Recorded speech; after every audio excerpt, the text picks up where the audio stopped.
Well, you've heard of the G4, the G8, the UN. Now taking a larger role in world economics is BRIC. Our diplomacy expert, Dr. Martin Edwards from the Whitehead School of Diplomacy at Seton Hall University, joins us today. Thanks for coming back. Always a pleasure. What is BRIC? BRIC is an acronym. It basically means Brazil, Russia, India, and China. And the original idea of the BRIC economies stemmed from a gentleman at Goldman Sachs, and he basically looked at world economic growth, and he argued that those four countries were going to basically be four of the six largest economies in the world by 2050. Wow, so that's very close. Yeah.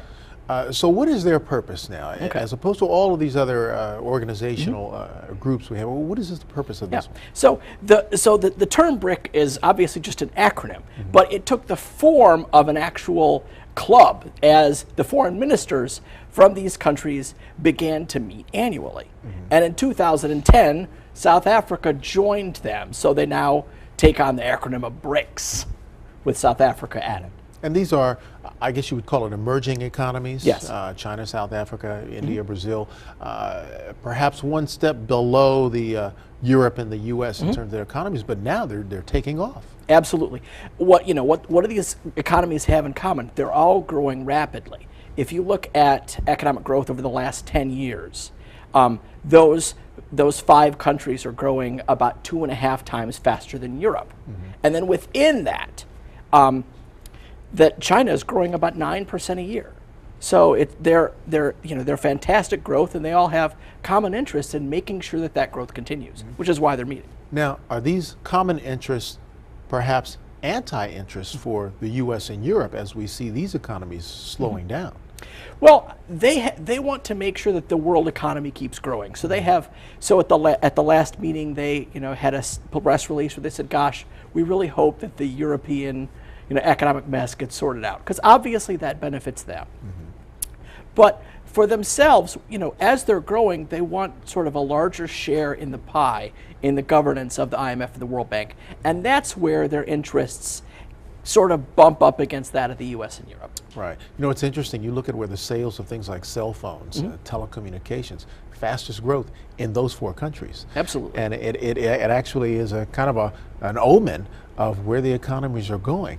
Now, with that in mind, though, do the U.S. and the European nations look to this group as a competitors as opposed to mutual interest?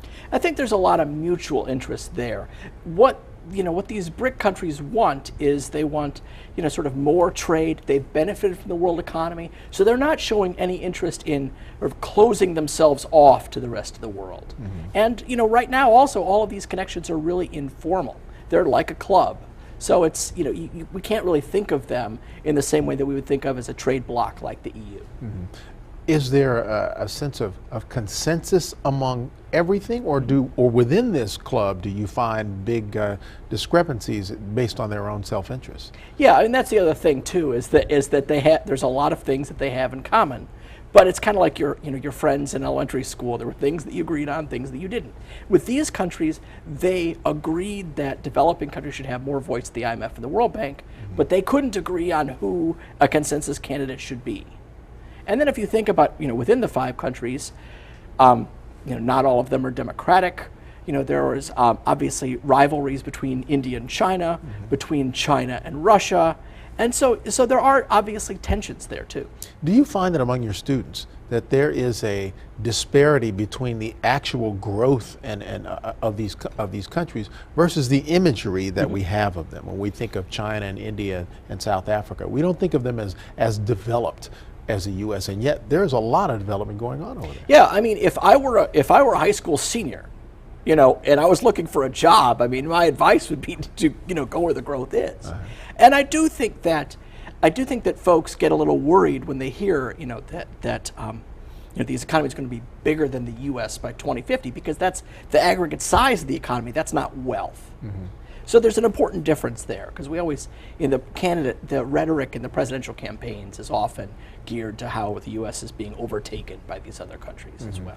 And it's important to keep in mind. Do we suffer from a sort of an economic arrogance here in the U.S.? Is this something you got to deal with in terms of students to say, look, we also have to consider these other economies and the opportunities. Well, we certainly have to worry about where the growth is coming from globally, and because that obviously affects us. And we certainly don't want to take advice from other countries on how to put our house in order. But we have been doing this to other countries for quite some time. So it is not at all surprising that our proverbial chickens, sometimes come home to roost. Right, right. Let me ask you this. In terms of diplomacy, Secretary of State, do they have to kind of change direction as we see these countries grow? Are we taking a new approach at the BRIC countries? We have to talk to them very differently than we did, 10, 15 years ago. I mean, just think about Russia. It used to be that we were concerned about arms control. Well, now we're concerned about getting them into the WTO, making sure that they obey the WTO trade rules. With China, we have to worry about the Chinese currency, which, we never had to 15 years ago. And so it does make the agenda a whole lot more complicated when we deal with it bilaterally. Wow, fascinating stuff. Always insightful. Thanks for coming to join us. You're very welcome.